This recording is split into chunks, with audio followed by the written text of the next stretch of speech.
Gopijana Balabha Girivardhari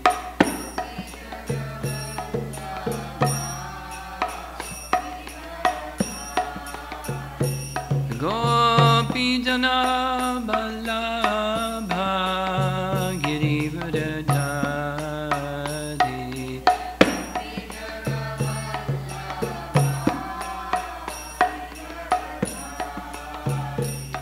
Jasodanandana Brajajanarandana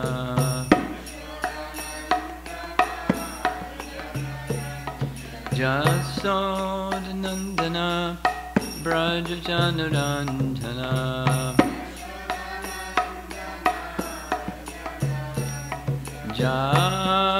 Jamunatira Vanachari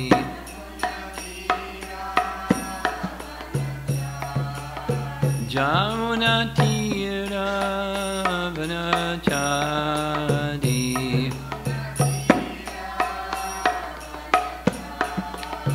Jaya Radha Madhava Kunja Bihari Madhava Kunja Bihari Jaya Radha Madhava Kunja Bihari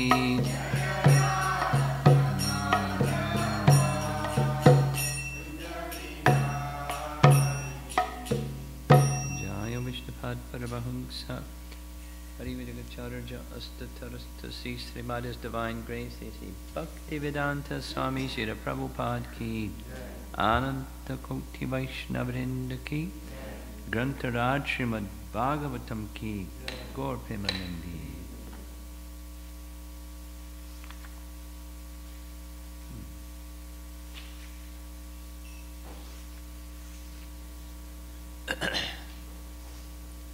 Om Namo Bhagavate Vasudevaya. Om Namo Bhagavate Vasudevaya. Om Namo Bhagavate Vasudevaya. Read this morning from Canto 3, Chapter 24, Text 37.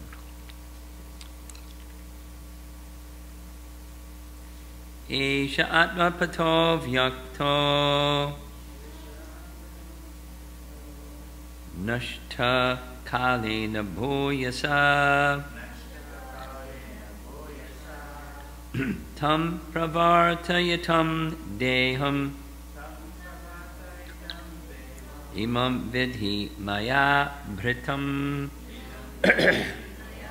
Esha Atmapato Vyakto Nashtakalena Bhuyasa Tam Pravartayatam Deham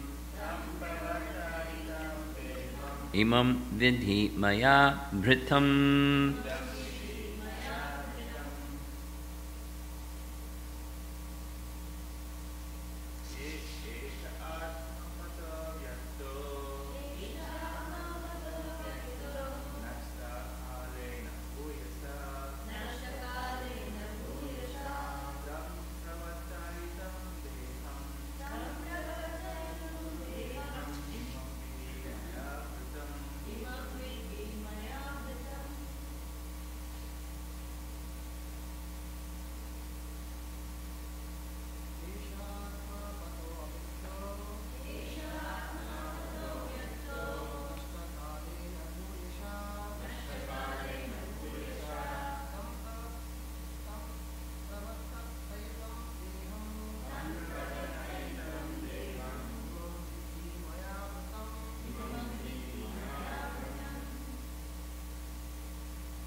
Eshaha, this, Atma Pata, the path of self-realization. Avyaktaha, difficult to be known. Nashtaha, lost. Kalena bhuyasa,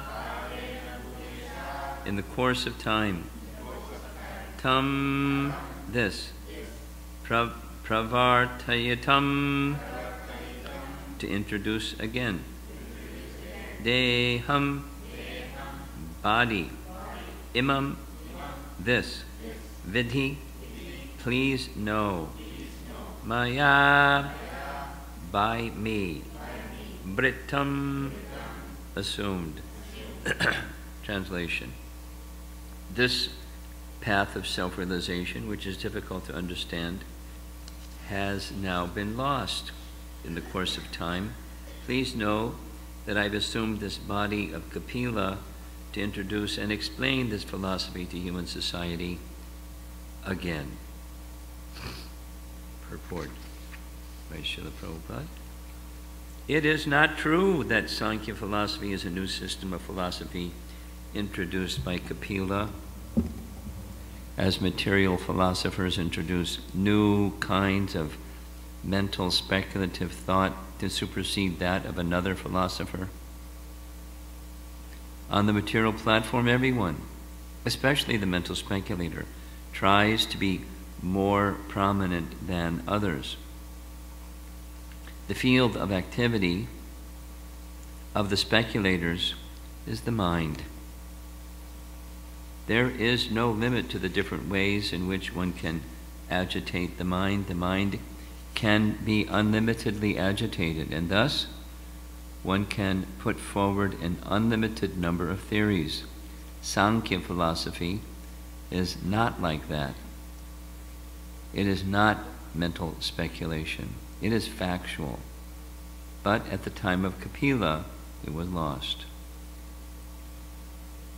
Paragraph. In due course of time, a particular type of knowledge may be lost or may be covered for the time being. That is the nature of this material world. A similar statement was made by Lord Krishna in Bhagavad Gita. Sa kaleneha mahata yoga nashta. In the course of time, the yoga system, as stated in Bhagavad Gita, was lost. It was coming in parampara, in disciplic succession, but due to the passage of time, it was lost. The time factor is so pressing that in the course of time, everything within this material world is spoiled or lost. The yoga system of Bhagavad Gita was lost before the meeting of Krishna and Arjuna.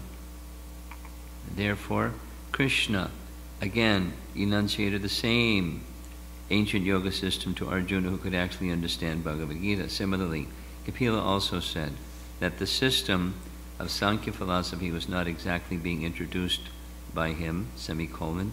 It was already current, but in the course of time, it was mysteriously lost, and therefore he appeared to reintroduce it. That is the purpose of the incarnation of Godhead. Yada yada hi dharma shaglanir bhavati bharata. Dharma means the real occupation of the living entity. When there is a discrepancy in the eternal occupation of the living entity, the Lord comes and introduces the real occupation of life. Any so-called religious system that is not in the line of devotional service is called adharma samstapana. When people forget their eternal relationship with God and engage in something other than devotional service, their engagement is called irreligion. How one can get out of the miserable condition of material life is stated in Sankhya philosophy, and the Lord himself is explaining this sublime system.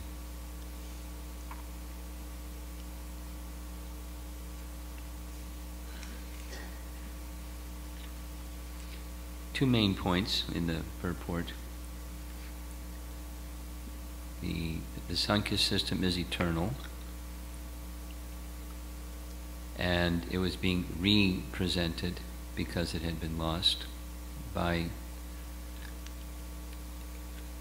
the personality of Godhead himself. This is part of an exchange between Kardama Muni and Lord Kapila. Kardama Muni is very clear that his son isn't just his son, it's Lord Vishnu. He is Lord Vishnu. And he's requesting permission, blessings, to go continue the Yuga Dharma. Leave home, set an example, and continue his meditation process, meditation on Kapila. So that's the context, and now Kapila Deva is speaking in the voice of Lord Vishnu, not as the son, but Lord Vishnu speaking, personally Godhead speaking. Very similar, that the storyline is different, but very similar to Krishna speaking to Arjuna. Yoga Nashta Parantapa. The system, eternal system of yoga, appears to have been lost because disciplic succession was broken. That's Krishna's explanation. And therefore I'm explaining it to you again, fresh, new, but it's not that new. It's eternal. It's the oldest wisdom. And the purpose of that yoga system that Krishna taught to Arjuna, and that Kapila is going to teach to Devahuti, the purpose of his appearance, is how to go beyond material existence into the spiritual realm, how to reconnect, that's yoga, to link again with our forgotten Lord, the Lord of the personality of Godhead, the Lord of the universe. It's obvious, but we'll state it anyway. Kapila Deva understands already, Kardama Muni understands already. He's already linked. Therefore, he, the Lord Kapila, is using Kardama Muni and Devahuti, who are also already linked, to give it to the world, not specifically for them. They're taking the role as one of us that's disconnected, and through those who are already connected, he's teaching the science of how to get connected again, how to link with the Supreme. That's the dynamic, and that's the mission, that's the message. Sankhya, so the other part of the message of the purport, Sankhya is taken in modern scholarship, because it's known amongst modern scholars that it's yet another speculative, interesting bit of knowledge, and it's not for the purpose of connecting with the Supreme. They don't explicitly say that. It's just the atheistic Kapila. Prabhupada doesn't give lots of details about his life, but apparently sometime not so long ago, some numbers of hundreds of years ago, not early in Satya Yuga, but a more recent fellow, had the name Kapila, and he was an atheist, and he taught atheistic doctrine of Sankhya, which is very similar to mechanistic science. Mechanistic science, a big difference with mechanistic science, it doesn't have the 24 elements, but it does describe the cause and effect of one element in certain conditions mixing with another element gets a certain byproduct. And the law of cause and effect is of mechanistic science. The laws governing matter, and there's matter in different pieces, and you put the pieces together according to the laws of nature, and you get what's here. It's an atheistic picture. And mechanistic science isn't a new invention. It's very old. It's resurfaced because there's a group of people that like it, but it's not a new message, an atheistic Sankhya. And the theistic Sankhya is what Kapila is presenting, and it's not born of mental speculation. It's not of that variety. It's descending knowledge, it's eternally existing knowledge. And now back to the other point, it's knowledge that had been lost, nashta, because disciplic succession had been broken. Prabhupada doesn't give the detail, just says mysteriously it was lost. But we know the principle, that the strict following in disciplic succession was broken. That's the Bhagavad Gita principle.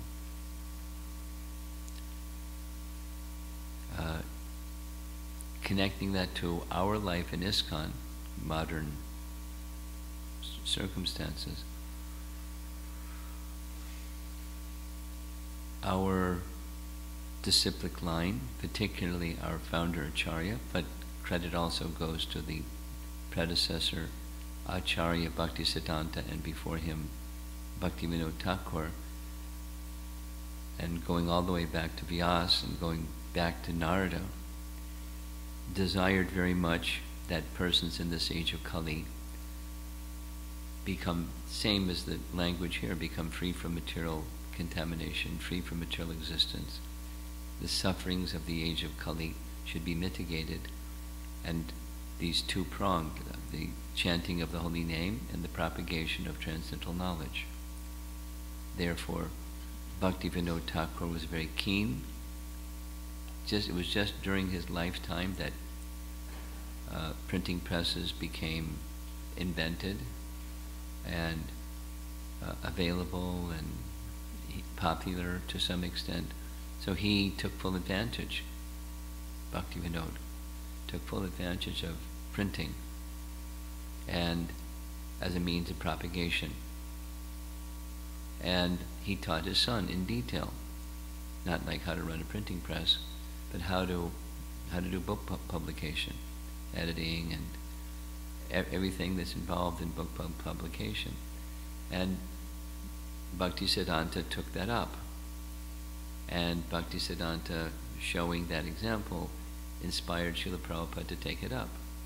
Like, the famous quote, if you ever get money, print books. And so Prabhupada took it seriously, and he in addition to, he's not the only thing he did, he certainly established temples, and it cost funds to establish temples. That had its purpose. And he also had his Bhaktivedanta Book Trust, and funds went to the Bhaktivedanta Book Trust to print literature and profusely distribute. And Prabhupada pushed that his followers propagate this knowledge in the world. And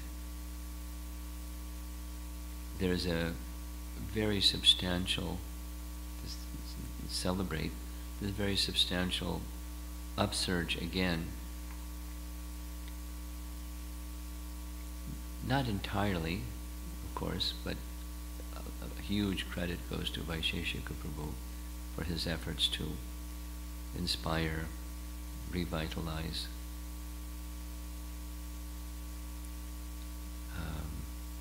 book distribution. A little encouragement for those that are involved in book distribution. We're already being encouraged to make a plan for 2018. I was just recently in Orlando, where it's much warmer than Chicago, Vaisheshika Prabhu had visited there, and Sri Vrindavan Dasi, some of you know her, became so inspired she wants to double it. Whatever they did in Alachua in 2017, 2018, double it, brought it to the board, and the board agreed. And just got a message from Central New Jersey. They didn't have a fantastic year, but they are also inspired to double it. I mean, double it is big, because we've been going on this trajectory of 10%. And it's a challenge to do the 10% of last year, what to speak of 10% more than last year. But somehow,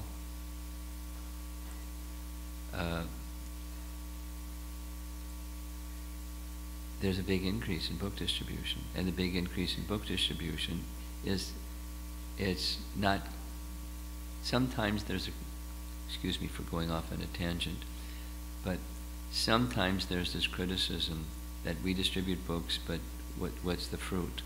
Who's reading the books and who's benefiting from the books? And it's just books and books. So like one gentleman, the Motel Gita thing, I was skeptical. You know, Christian people may just, trash it because it's not Bible. And so then, but there are people reading it. There's feedback. I just spoke with somebody yesterday, as he travels for his business, everywhere he goes, there's Gitas in the motels. But he wasn't reading them, and people were, anyway, he started reading Bhagavad Gita, and now he's chanting 16 rounds. Just, then this was announced by Madhu Mangal. Its book distribution stories are enlivening. Who knows what's going to happen out there? So they were, he and his wife, Madhu Mangal and his wife, were distributing Bhagavad Gitas door to door in some place in Schaumburg, international something, one of those subdivision things, something with some name like that. And one of the places that invited them in was an Indian family, and from that Indian family they have a whole circle of friends, and within 2 weeks there was a Bhakti Vriksha group, just from that door to door. And then from those people that are attending the Bhakti Vriksha group, they have friends, and now there's 3 Bhakti Vriksha groups, just from knocking on a door. And you don't, who knows what's going to happen? We don't know what's going to happen. But we certainly won't find out if we stay home.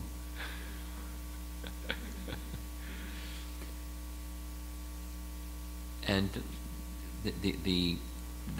this propagation of knowledge is similar to the purpose of Kapila's appearance, because that's the connection, to rekindle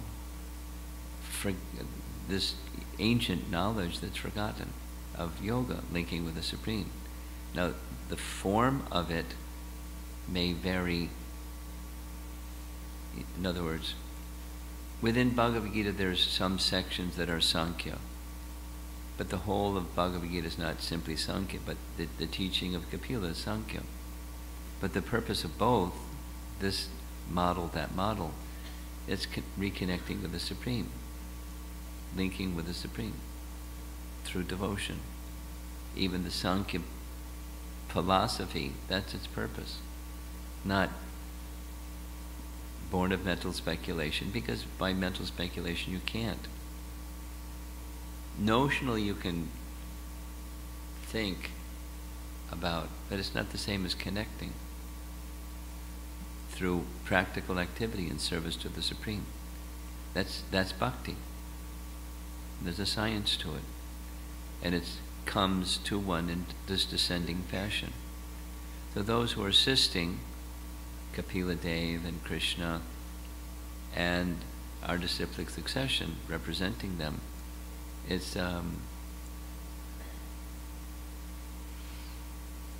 it's assisting the Lord's mission in appearing, as mentioned. Yada yada hi dharma shaglanir bhavati. Dharma shaglani means discrepancy in dharma. So what is taken as dharma is adharma. That's the message in the purport. Unless there's this one thing, connection with the personality of Godhead. So in today, in the spiritual marketplace, there's all kinds of things that are not at all spiritual. It's the broken glass and pieces of plastic in the name of diamonds. And people don't know the difference. In fact, they don't want many people don't want the genuine thing, they want the imitation thing. Because it's cheap. And there's not much sacrifice, and they don't want the genuine thing anyway, because even if it was easy to receive, because it means commitment. It means restoring our original consciousness instead of rebellion from the personality of Godhead. So there's a lot of other stuff out there in the spiritual marketplace, and that's one of the things that we encounter as we start giving Krishna consciousness through book distribution and other methods. There's this plethora of other ideas, and there's newer and newer ones. Anyone that's had exchanges like this. So there's traditional ones and there's newer and newer ones. And people are confused. So one of the standard things that we hear is doubt. You know, all religions that I've read about and encountered, they all say the same thing. This is the way, this is the best. And, you know, you people say the same thing. So, you know, how do I, it's not encouraging.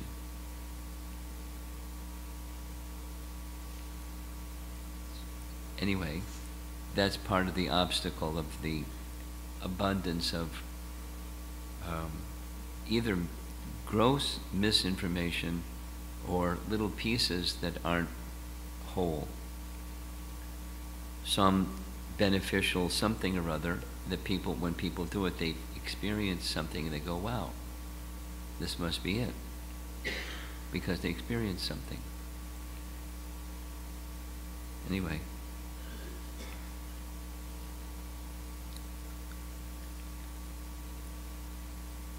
Kapila is saying, back to the verse, Kapila is saying to Kardama, I've accepted this form.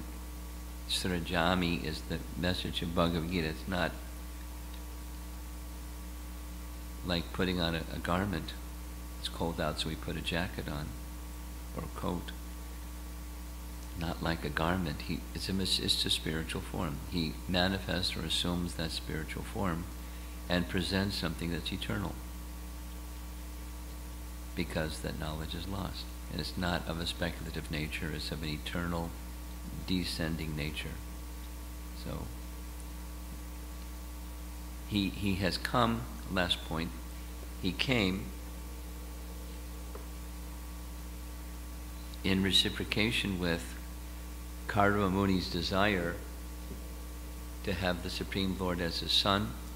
So he's disclosing, you desired, I've come as your son. Mission accomplished. And I also have a mission, and that mission is giving the Sankhya philosophy. So who can say? I've not read from our acharyas, but it wouldn't be surprised that the desire of Kapila, the desire of Kardama Muni to have Lord Vishnu as his son was inspired by Lord Vishnu, so that he, Lord Vishnu, could appear as the son of a pure devotee and give Sankhya philosophy, because it had been lost.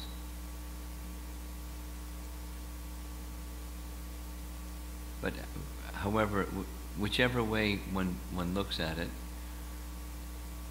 there's the rasa aspect, the reciprocation of the Lord in his devotee. There's the compassion aspect, the personality of Godhead wishing to relieve the conditioned souls of their suffering.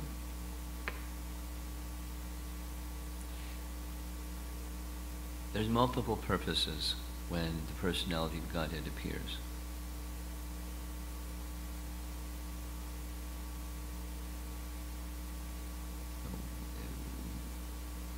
Bhagavatam gives us the opportunity to access that, and we're ever grateful to our founder Acharya for providing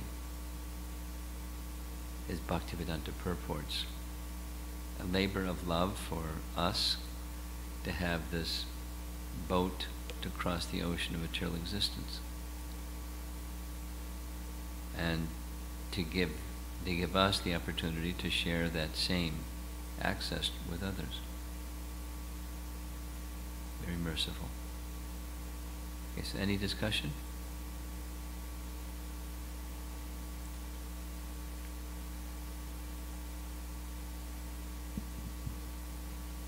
Hare Krishna Maharaj. Thank you, Maharaj. Like you said, there has been a lot of, of late I've watched lot of meditation things coming up. And even the other day when I went for a haircut, they had somebody put a card there and some meditation just inviting, and I took it. I went and looked at it on the internet. It was some kind of voidism thing. So I was wondering, Maharaj, like with the people getting introduced to this kind of meditations, how do we present our mantra meditation? If you can give some suggestions. Well, it depends on the audience, depends on the person you're speaking to.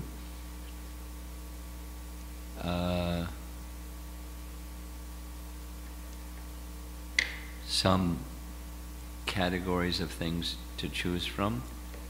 Meditation on sound is more effective than silent meditation. And science, medical science has demonstrated.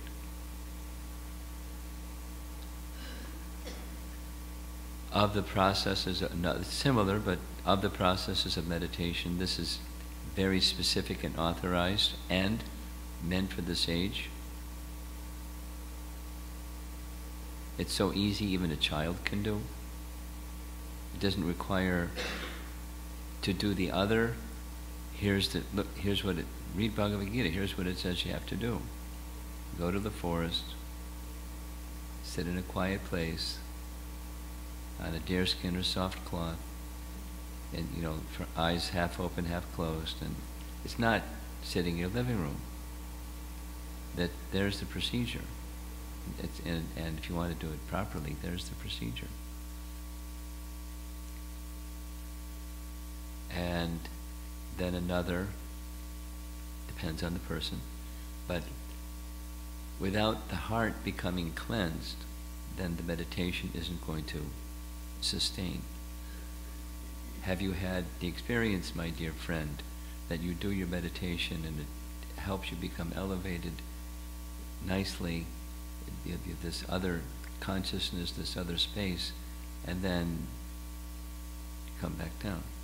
Had that experience? Yes. Why? Is it possible to not come back down? What's required is purification. And the purification, according to the wisdom literature that gives the process of meditation, is not just meditation on a candle that gives purification. That's mechanical, or some other thing. It's purification. Then you can stay. A place of shelter. You can stay there.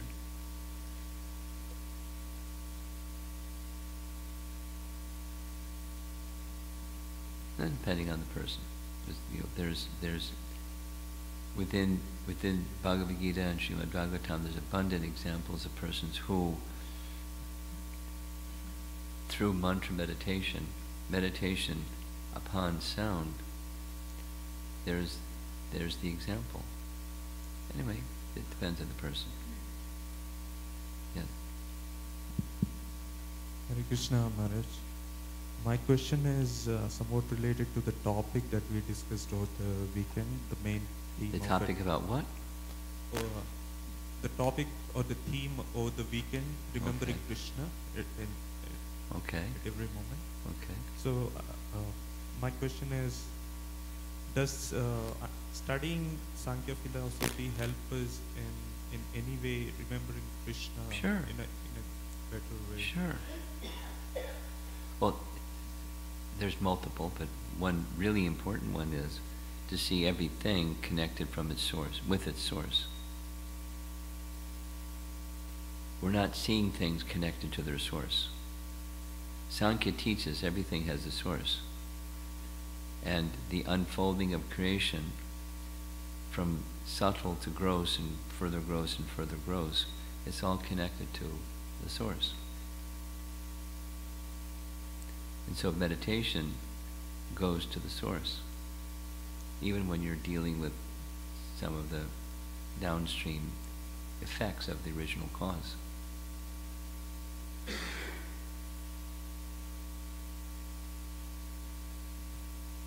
I have a follow-up question, Maharaj. Generally in ISKCON, we, in the process of hearing, I haven't come across personally more about Sankhya philosophy. We discuss other topics. So can you share your thoughts on this, Maharaj? Thoughts on which? Not discussing more on Sankhya philosophy in the discourses. In the discourses. Well, I'm asking because you said it can help us remember Krishna more. So, well, there's many things that can help us. Deity worship can help you, and taking prasadam can help you, and serving the devotees can help you, and washing the pots can help you, and you know.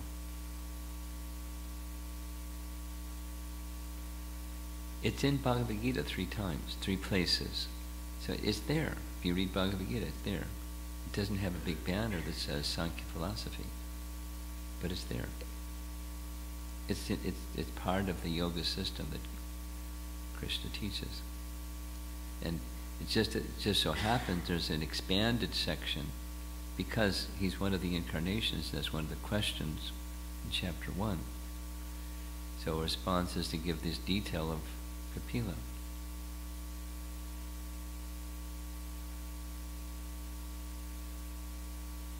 But it's there within other places in the Bhagavatam and certainly in Bhagavad Gita also. It's just there. Just we don't have to wave a flag.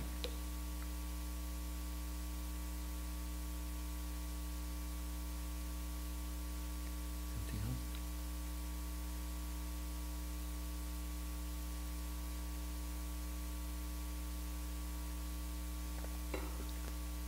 Okay. Srila Prabhupada ki jai.